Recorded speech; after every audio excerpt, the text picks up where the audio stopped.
Have you ever wondered how thousands of people could hear Jesus teach? Today on the podcast, we'll visit a location on the shore of the Sea of Galilee where Jesus taught one of his most well-known parables, and we'll conduct a really cool audio experiment.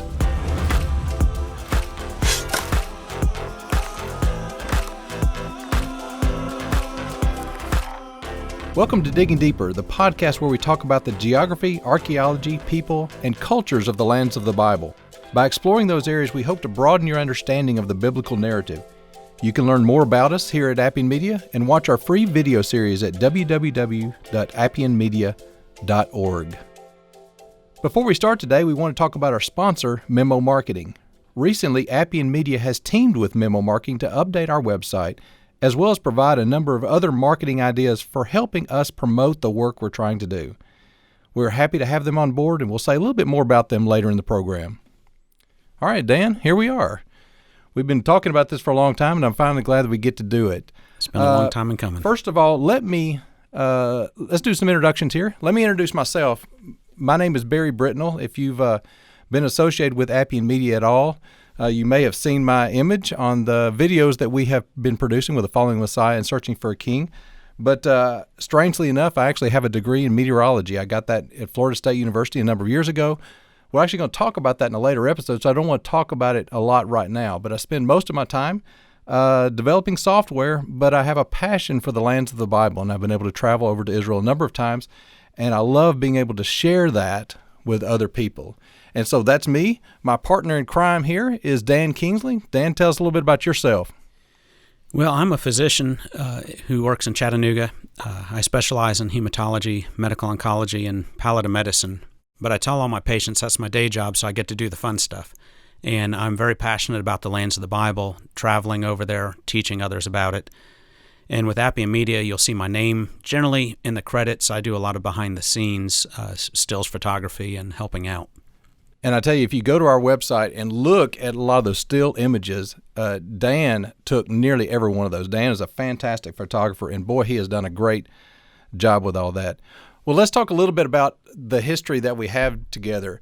I have lived I grew up in North Alabama and lived for a while in Florida, but have lived the last 25 or so years in North Alabama, back where I grew up. And Dan has actually been a little more mobile with his work. He's actually traveled around a good bit, but we spent some time at the same period of time in Alabama. Yeah, about 11 years ago is when I moved to North Alabama, and we kind of knew each other in passing, but I guess it was about 6 or 7 years ago that we really got to know each other well, and that was about the time where you were starting to think about doing your tours over to Israel. Yeah, that's right. And if you live in North Alabama and you want to talk with somebody about Israel, there's not very many people. And so Dan and I were really lucky to find each other. We would often meet at a local barbecue joint and just enjoy lunch. But the table would be spread out with atlases and books and all kind of things. As a matter of fact, last night we had barbecue again. That's right. That seems to be a trend with us. Yes. We find the barbecue places and then enjoy just talking about Israel. Okay, well, let's talk about what we're trying to do here with this podcast. One of the things that Dan and I have learned as we have been studying the land is that we all know the Bible really, really well. However, a lot of us take the approach, and I know I did, where you just kind of scratch the surface. And what we're trying to do here is dig deeper. There's some little nuances to the text and things like that you can learn about the land, that if you understand those things, it helps you to understand the stories even more. And so that's exactly what Dan and I want to do with this podcast. We want to delve into different areas to help you have a better understanding of a lot of the narrative that's in the Bible. And so to do that, we're going to be going to different places. We're going to be talking to different people. And today, we actually want to spend most of our time talking about a specific location in the Galilee area. This is called the Cove of the Sower. Tell us a little bit about that, Dan. Well, if you're familiar with your map of the Sea of Galilee, the area that we call the Cove of the Sower is on the northwest side. And it's just a little inlet in the lake. The reason it's called Cove of the Sower is it goes back to Matthew 13, where Jesus gets in a boat and pushes out a little bit and teaches the crowd, and he tells them the parable of the sower going out to sow. And normally when we're driving, they'll say, there's the Cove of the Sower as you drive by on the way to Capernaum. So it's really in between Magdala, which is near the city of Tiberias, and then as you head north, it's almost to Capernaum when you get there. Is that the true location? Possibly. Yeah, maybe. One of the interesting things is that when we were filming Following the Messiah, when we got to episode 7, we had a whole episode about the teachings of Jesus. And this was a place where we wanted to visit because of exactly what you mentioned. And as you said, it is almost impossible to get to. But we had a plan. We had seen a gate that you could get to. And before even leaving the hotel that morning, we had packed the bus so that we could immediately and very quickly get everything off the bus because we were going to have to stop right in the middle of the road. And so we did. We pulled the bus up. We all jumped out, opened the doors, pulled the gear out of the bottom of the bus. The bus was closed up and drove off. And then we turned around and realized there was a lock on the gate. And not only that, there were the signs and there were video cameras, and it looked like a orchard right there. That's right. We had our guide with it, and he actually tried to make a couple of phone calls, but we thought, no, there's no way we can get in here. So we had our bus driver come back around, pick us up, and carry us down to the city of Capernaum, and we just started hiking back there. Now, if you've seen episode 7, you've actually seen the footage of Jeremy and myself hiking to the Cove of the Sower, and it was incredibly difficult. Big rocks, and took us nearly 45 minutes to get there. But you and the rest of the crew actually took a different route. What was that? Well, I actually saw a bunch of rock badgers, so I went to take some pictures of them and noticed that is actually right along 87 there is the end of the Jesus Trail, the trail that you can hike from Nazareth to Capernaum. And so I just started following that through the orchard. It was much easier than you had. And I remember hearing you all calling because it had gotten long enough and you still were about only a third of the way there on the rocks. You started cutting through the woods and were trying to find a way through all the briars. That's right. To get back to us. It was really difficult. In fact, by the time we got there, I mean, Jeremy and I were basically almost in full sweat. And y'all had kind of taken a casual stroll along the trail where you were. But we went all the way out there because we wanted to perform an audio experiment. We wanted to see if it was possible for Jesus to speak there on the edge of the lake and be heard by a large group of people. And so what we did was we took the whole crew and we recorded this. And what we want to do is we want to play the audio portion of this video on the podcast. We want you to listen to it because what we heard there was really, really amazing. And we're going to listen to that as soon as we take this break. We want to take a quick break and tell you a little bit about our sponsor, Memo Marketing. They're a full-service marketing company specializing in web design, strategic marketing, social media management. They build apps. They do a whole lot more. In fact, Appian Media has been working closely with Memo Marketing on the redesign and the relaunch of our website, and they've been integral in helping us achieve the goals we want to achieve. They have completely transformed the way that we are looking at fundraising. They are working to help make Appian Media much more sustainable. That's right. So if your company is looking for strategic marketing to grow your business, check out Memo Marketing. You can learn more about them at memomarketinggroup.com. That's memomarketinggroup.com. And now, back to the show. All right, so what we want to do is we want to play this clip that we mentioned earlier. Again, it's a couple of minutes long, and Dan will probably provide a little bit of narrative to it during the places where there's a lot of silence going on. But anyway, we're going to have Craig, who's sitting behind the scenes here, play this clip for us. So go ahead, Craig, hit it. Well, I think this is right. You can correct me. You have never led a tour group down to the Cove of the Sower. No. And why is that? It's almost impossible to get to. Okay, so it was amazing to go to. It was a lot of work. It was worth the work.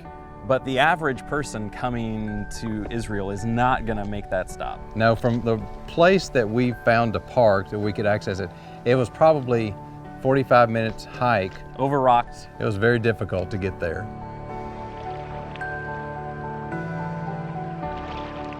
Jeremy, we've come to the northern shore of the Sea of Galilee, and as you can tell, there's a natural cove here in the shoreline just behind us. In the mid-1980s, there was a drought in this area, and the water level dropped and exposed a number of harbors around the Sea of Galilee. We know from Luke chapter 5 that one of the times Jesus was coming along this side of the sea, there were a lot of people crowding around him trying to hear him.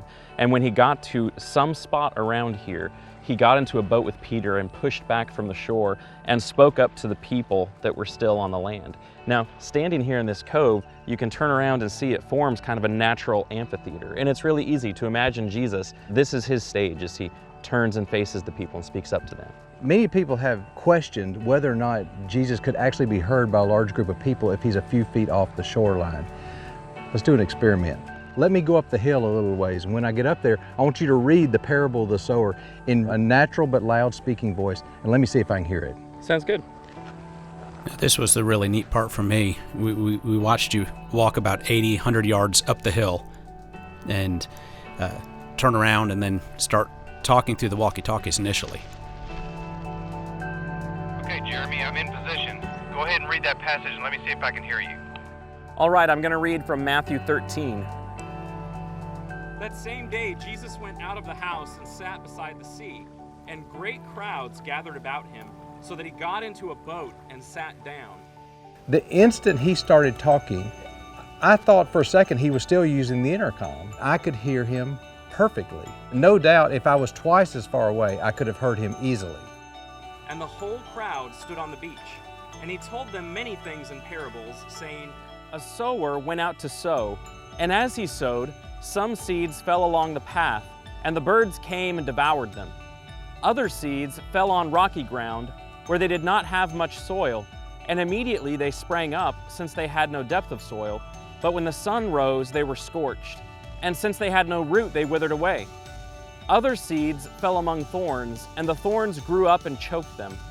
Other seeds fell on good soil, and produced grain, some 100-fold, some 60, some 30. He who has ears, let him hear. The parable of the sower really marked the beginning of Jesus using parables in his ministry. That one really paved the way. And you finally get to the end of the parable and Jesus has this invitation, he who has ears to hear, let him hear.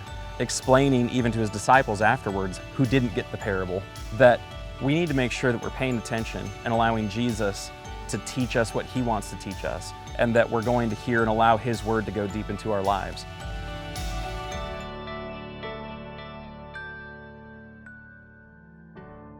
Such a good clip. It really is. I mean, every time I watch it, I think about when we were there, and I still get chills every time. It was just a tremendous thing. Now, my reaction to what I was hearing is recorded. It's on the video. Where were you, and what was your reaction to this? Well, actually, chills is exactly what I had. I was actually in the video frame, but right behind something so you couldn't see me. So I was about 3 feet behind you off to the side. And when I heard him speak, both arms, just instant chill bumps, because that's where that happened. And I'm hearing the exact words, obviously a different language, but the exact words that Jesus spoke in that location 2,000 years ago. I was hearing it just like the crowd would have, and hearing it from a distance. And it was just an amazing experience. It really is. And we have gotten so many comments about that clip since we filmed it. And my feelings about it were exactly the same way. We're hearing the exact words that Jesus said in the probable location where it occurred. We're just separated by 2,000 years. And what's striking to me about that is that, of course, those words were true then, and they're equally as true now. So what lesson can we learn from the Cove of the Sower? Every time that I am over in Israel, I drive by that location. I try to imagine what the scene would have looked like from Matthew 13. You know, there's Jesus just offshore in Peter's fishing boat teaching up to this large crowd that was gathered all around him. And when I see him in my mind's eye, I'm reminded about the fact that Jesus never missed an opportunity to talk to people about God. It didn't matter if he was walking through the streets of Jerusalem, traveling across the Jezreel Valley, or walking along the shore of the Sea of Galilee. Of course, the reason he never missed an opportunity was because he was looking for those opportunities. So here's the question for all of us. Are we looking for opportunities to talk to people about God? I'm convinced that there are opportunities all around us. But if you're like me, we are often so busy with the different aspects of life that we completely miss them. So let's all take a lesson from their visit to the Cove of the Sower. Let's look for opportunities to talk to others about God. Then let's do whatever we need to do, even if we have to step out into a boat, to make sure that everyone can hear us. Digging Deeper is a production of Appian Media. We're a nonprofit media production company that is 100% crowdfunded. If you are interested in learning more about how you can support Appian Media so we can continue to create more great and free content, visit us at appianmedia.org/diggingdeeper. If you'd like to reach out to either one of us, you can reach us at dan.kingsley@appianmedia.org and barry.britnell@appianmedia.org. We would love to hear from you and answer any questions you might have. Now, Barry and I are in front of the microphones, but it takes a lot more to produce this podcast. So a special thanks to Craig, Stuart, Jet, and the rest of the Appian Media team who are all doing their part. Join us next time as we invite Ralph Walker, a friend of ours from Tampa, Florida, into the studio. Barry and I had a chance to talk with him when we were in Israel last July, and we would like to share part of that discussion with you all. Until then, thank you for joining us, and we look forward to being with you on the next episode of Digging Deeper.